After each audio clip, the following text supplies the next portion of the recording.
কবিতাৰ শিৰোনাম তুমি নকলেও বুজি পাওঁ। কবি শ্ৰী পৰাগ দেৱ চৌধুৰী। পাঠ কৰিছোঁ সত্যেন কুমাৰ শৰ্মাই। সংগীত চয়ন মৌচম বৰাৰ।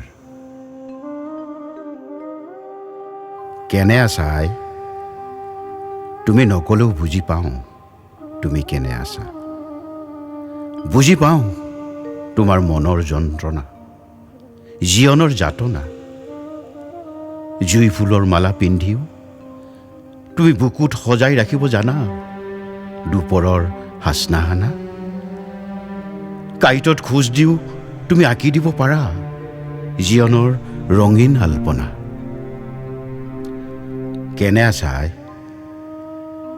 তুমি নকলেও বুজি পাওঁ তুমি কেনে আছা।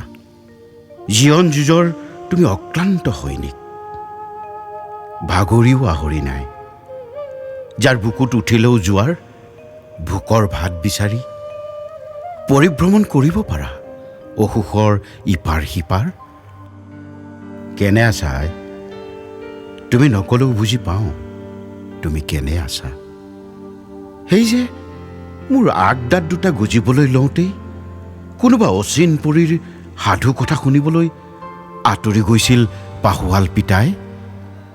তেতিয়াৰ পৰাই তোমাৰ মুখত হাঁহি দেখা নাই, তোমাৰ সেওঁতাত সেন্দুৰ দেখা নাই। কপা কপা ওঠৰ চেপাত এটি মৌন উচুপনিয়ে যেন আজিও ছটফটায়।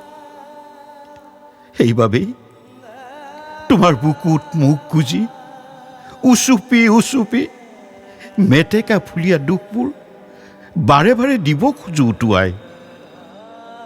মীনা কৰা হাঁহি এটি দিব খোজো তোমাৰ ওঠত সজাই। সময়ৰ এটি অজুহাততেই মই তোমাৰ হাতৰ মুঠিত তুলি দিব খোজো উভতাই হেৰুৱা দিনৰ সুবাস।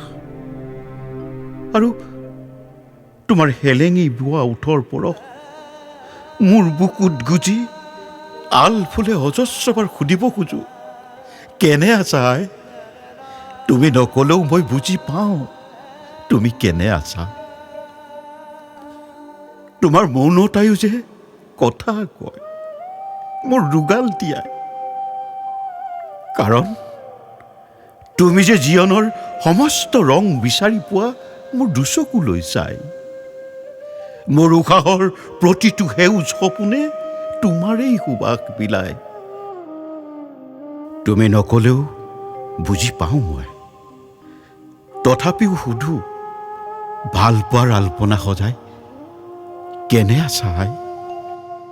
কেনে আছা? কেনে আছা?